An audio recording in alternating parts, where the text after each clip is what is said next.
नारायणाखिल गुरो भगवन्नमस्ते शिवाय नमः शिवलिंगाय नमः तन्मे मनः शिव संकल्पमस्तु सर्वे भवन्तु सुखिनः। नारायण।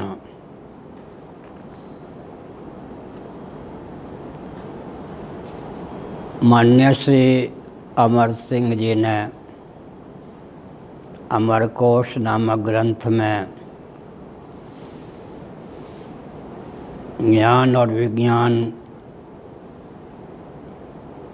की विभाजक रेखा प्रस्तुत की है। अध्यात्म से संबद्ध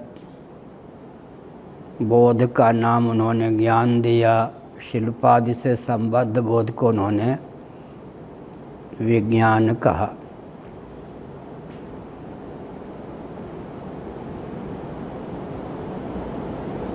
इस कथन के फलस्वरूप एक विचित्र परिस्थिति भारत में उत्पन्न हुई। मैं एक संकेत करता हूँ, ज्ञानम विज्ञान सहितम आदि भगवान श्री कृष्ण के वचन भगवद गीता के 6, 7, 9, 18वें अध्याय में सन्निहित हैं। भगवद गीता उपनिषद आदि का अनुशीलन करें तो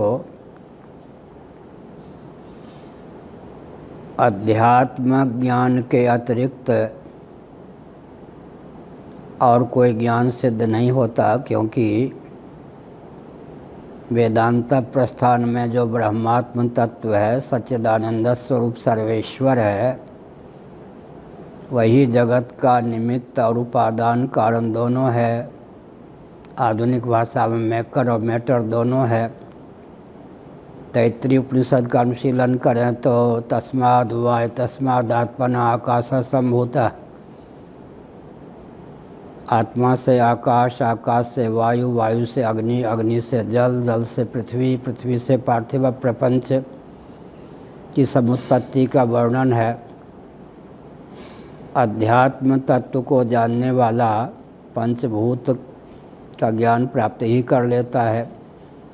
भौतिक विज्ञान की उसे पृथक आवश्यकता नहीं होती।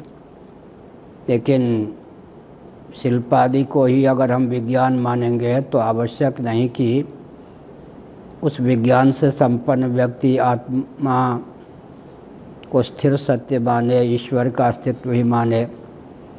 केवल भौतिक पदार्थों के ज्ञान से भौतिक पदार्थों का भी परिपूर्ण ज्ञान नहीं होता और अध्यात्म में गति नहीं होती।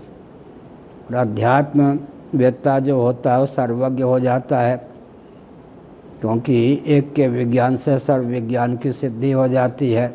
यद ज्ञात्वा ने भूयो यद ज्ञातव्यम अवशिष्यते। तो मैंने संकेत किया कि मान्य महानुभावों के कथन में कोई दूसरी विधा का सन्निवेश हो जाए तो पूरे बौद्धिक जगत पर उसका बहुत प्रभाव पड़ता है, व्यवहार में भी विसंगति आ जाती है। तो मेरा अनुरोध है मान्य श्रोताओं के प्रति कि अध्यात्म विद्या को जान लेने पर भौतिक विद्या स्वतः सिद्ध हो जाती है, क्योंकि आत्मा या परमात्मा की पकड़ के बाहर भौतिक प्रपंच नहीं है। विशेषकर वेदांत प्रस्थान में तो आत्मा केवल दृष्टा ही नहीं अपितु सृष्टा भी है। अचिंत्य माया शक्ति के योग से वही आकाश आदि भूतों के रूप में भी समुत्पन्न होता है। भौतिक जगत भी उसका विवर्त या विलास ही है। इस प्रकार से अगर अध्यात्म का अनुशीलन हो तो सर्वज्ञता की सिद्धि हो सकती है। अद्भुत बल और वेग भी जीवन में आ सकता है। ईश्वरवाद नहीं पनप सकता है। नारायण।